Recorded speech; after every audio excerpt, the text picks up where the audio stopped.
Hey man, welcome to Port Royal Speedway. It was night number 9, race number 8 of Pennsylvania Speedweek 2024. We're back with the small mic. We had some issues with the big one last night. We just want to make sure everything is crisp and cut for all of y'all watching. I want to take a minute before we start the actual rundown of the race tonight to give a shout out to everybody. I've been getting a lot of really good support from people both at the tracks and in the comments of these videos, just supporting what we're doing, giving us good regards, giving us some criticisms too, which are constructive, and I appreciate it. It's been really cool to see all of that, and I want to just make a shout out and thank all of you for that, for being a part of this journey.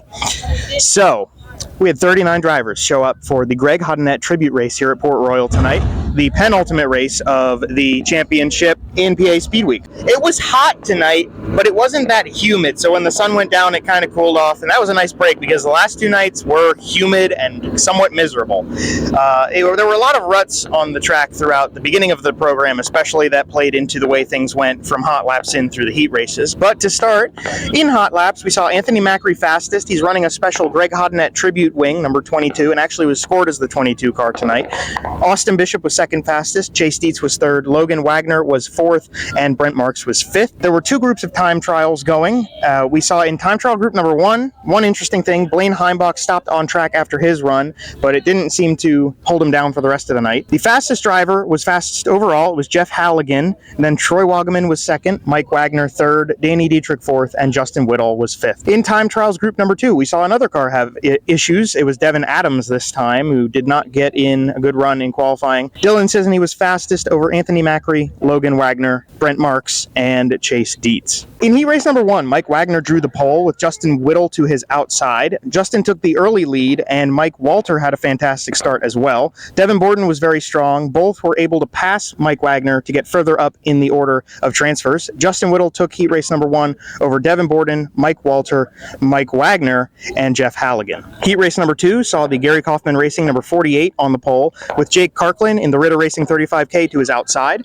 Danny took the lead at the start, and Jake kind of fell back a little bit. He had some nose wing damage that was probably hindering his performance throughout this heat race. Garrett Bard and Mark Smith had a nice transfer battle going through laps 3 and 4, and Mark Smith was able to make that pass, and then from there on out it was pretty much set in stone. Danny Dietrich won over TJ Stutz, Troy Wagaman, Jake Karklin, and Mark Smith. Heat race number 2, we had 2 attempts to make the start. Logan Wagner went from the pole. Devin Adams did get out on the racetrack but had continued issues, so he pulled off right away, and then besides that, it was just single file the whole way through the 8 laps. Logan Wagner won, Chase Dietz second, Steve Buckwalter third, Dylan Cisney fourth, and Austin Bishop fifth. Heat race number 4 saw Brent Marks on the pole with Spencer Baston to his outside. 1 lap in, we had a caution, and that was Cody Lehman spinning in turn number 4. Off of the restart, we saw a battle for the transfer between Lance DeWeese and Derek Hauk, but elsewise, it was single file. Those 2 actually ended up falling back a little bit as Brent Marks won. Second was Spencer Baston. Anthony Macri got third, Lucas Wolf fourth, and then by the end of it, Brock Zierfoss had 5th place. Into the B main, Cody Hartlob and Ryan Smith were on the front row. Another interesting notable in the B main was Lance DeWeese. Those 3 guys were names we wouldn't necessarily expect, but there were 19 cars in the B main, so definitely room for them. Blaine Heimbach had a 2-for-1 pass on the start straight when we started the race, and then 3 laps in, we saw Lance DeWeese starting to move to the bottom, so Blaine Heimbach had taken the lead, and then DeWeese started trying to make up time to get into the transfers.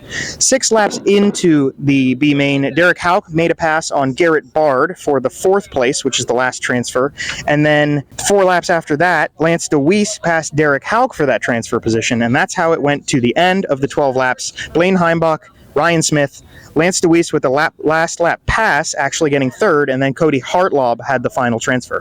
When we hit the A main, Logan Wagner in the 69K drew the pole with Brent Marks to his outside. Logan got the early lead over Brent Marks, Anthony Macri, and Danny Dietrich. We also saw Jeff Halligan look very strong. It took 7 laps to get to lap traffic, but Logan was able to thread through them as they basically stayed to the bottom and Logan stayed to the top. On lap 12, we saw a battle between Devin Borden and Dylan Cisney heat up for 6th place. There was a defined top line, and everybody was still kind of waiting for a good bottom, so that battle was nice, but elsewise everybody's just kind of waiting it out. Lap 15, lap traffic was able to bunch up 2nd through 4th place, and we saw a little battle going on between them.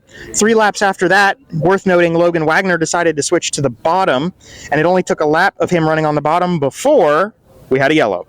Mike Walter caused that one on lap number 19, and on the restart, Danny Dietrich was able to challenge Anthony Macri, and he was trying to get around the car that was scored as the 22, the Macri Motorsports machine. We only got 2 laps past that. There was nothing on the bottom for Brent Marks to make a run at Logan Wagner, and there was a yellow. So Dylan Cisney stopped on track, and all of that momentum went in the trash can. We had 9 laps to go off of that restart. Logan Wagner led to the green and led on from there. TJ Stutz used the restart to his advantage to get up into the top 5, and it was not a good restart for Danny Dietrich, as this was the point where Danny slowly started fading.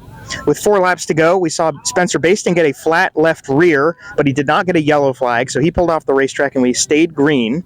Danny Dietrich was struggling. It looked like there was something wrong maybe in the left rear, or at least the rear end of the 48 car, so he started plummeting through the field in those last few laps. But at the end of it, there was no touching the 69K car, and Logan Wagner was victorious here tonight over Brent Marks, Anthony Macri, Justin Whittle, and TJ Stutz. The rest of your top 10 on the screen right here. Worth noting, Danny Dietrich fell to 8th place by the end of the feature, and that opened it up to a 63-point lead with 1 night left in PA Speedweek. The points on the screen right here for your top 10 as we go to Selinsgrove for only 1 more event. This situation is basically leaving it that Danny Dietrich needs some seriously bad luck to come to that 39M car to have a shot at winning Pennsylvania Speedweek Championship.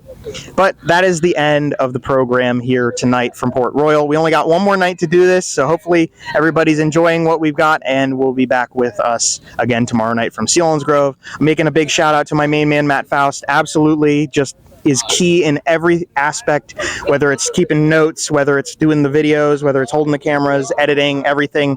Matt Faust is the man who's making this all work. I'm just standing here like the jester with the fancy lights and all that. But anyway, until we see you again from Selinsgrove, thank you for watching and supporting, and we'll see you there.